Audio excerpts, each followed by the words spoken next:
दोस्तों, बड़े खुशी की बात है कि आज लल्ला के संगी है आज घर में खेले आए हुए। चला आप मन ला मैं दिखाता हूँ।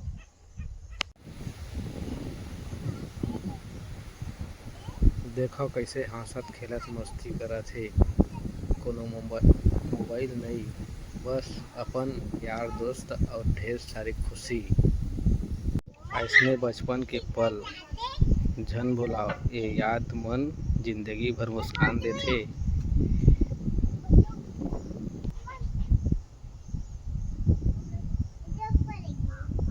अगर आप मन ला घलो ऐसने बचपन के खेल याद आवत होही,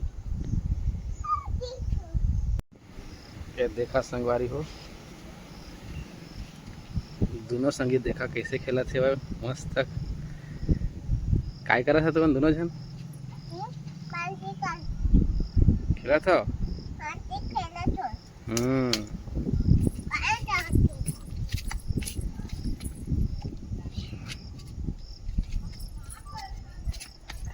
वीडियो ला लाइक करो, शेयर करो और हमारे पेज ला फॉलो जरूर करो।